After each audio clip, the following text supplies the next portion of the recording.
আমি একজন আইনজীবী হিসাবে এবং বিএনপির দলের একজন কর্মী হিসাবে অত্যন্ত লজ্জিত এবং দুঃখিত বটে।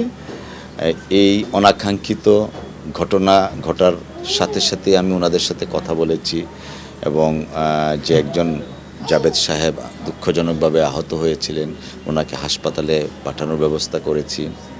পাশাপাশি অন্য সাংবাদিক ভাইয়েরা যারা সংক্ষুব্ধ ছিলেন তাদেরকেও আমি সমবেদনা জানিয়েছি। আমি আমার আইনজীবী হিসাবে অ্যাট দ্য সেম টাইম দলের আইন সম্পাদক হিসাবে।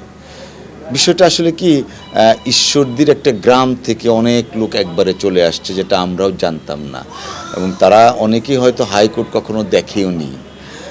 এসে হয়তো যখন এই ফ্যাসিস্ট রেজিমের দায়েরকৃত মামলা, বিশেষ করে যে 9 জন ফাঁসির দণ্ডপ্রাপ্ত ছিলেন আসামি, এই দণ্ডটা তো আসলে ইট ওয়াজ মানে প্ল্যান ছিল জুডিশিয়াল কিলিংয়ের।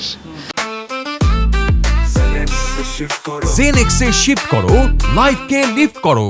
তো যখন এই দণ্ডপ্রাপ্ত আসামি সকলেই খালাস হয়েছেন আইনগতভাবে এবং মহামান্য আদালতও বলেছেন কারণ দেখিয়ে কি কি কারণে খালাস হয়েছেন, আমাদেরও সাবমিশন ছিল যে এটা একটা twisted and ill motive mind ছিল জাজ সাহেবের, নট জুডিশিয়াল মাইন্ড। তো এইরকম একটা মামলায় গত 2019 থেকে 9 জন মানুষ কন্ডেম সেলে ছিল, 25 জন যাবজ্জীবন দণ্ডপ্রাপ্ত আর 13 জন 10 বছরের। সব কিছু মিলিয়ে যারা আবেগপ্রবণ হয়ে দলের নেতাকর্মী এসেছিলেন,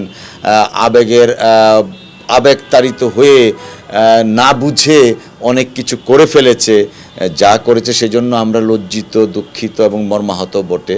নিশ্চয়ই ভিডিও ফুটেজের মাধ্যমে আপনারা জাতি দেখেছে, যদিও এটা আমাদের জন্য কষ্টকর বিষয়, তারপরে প্রত্যাশা রাখছি নিশ্চয়ই আমাদের সাংগঠনিক নিয়ম আছে, সেই সাংগঠনিক নিয়মে জেলা বিএনপির আহ্বায়ক হাবিবুর রহমান হাবিব সাহেব নিজে উপস্থিত ছিলেন ওখানে।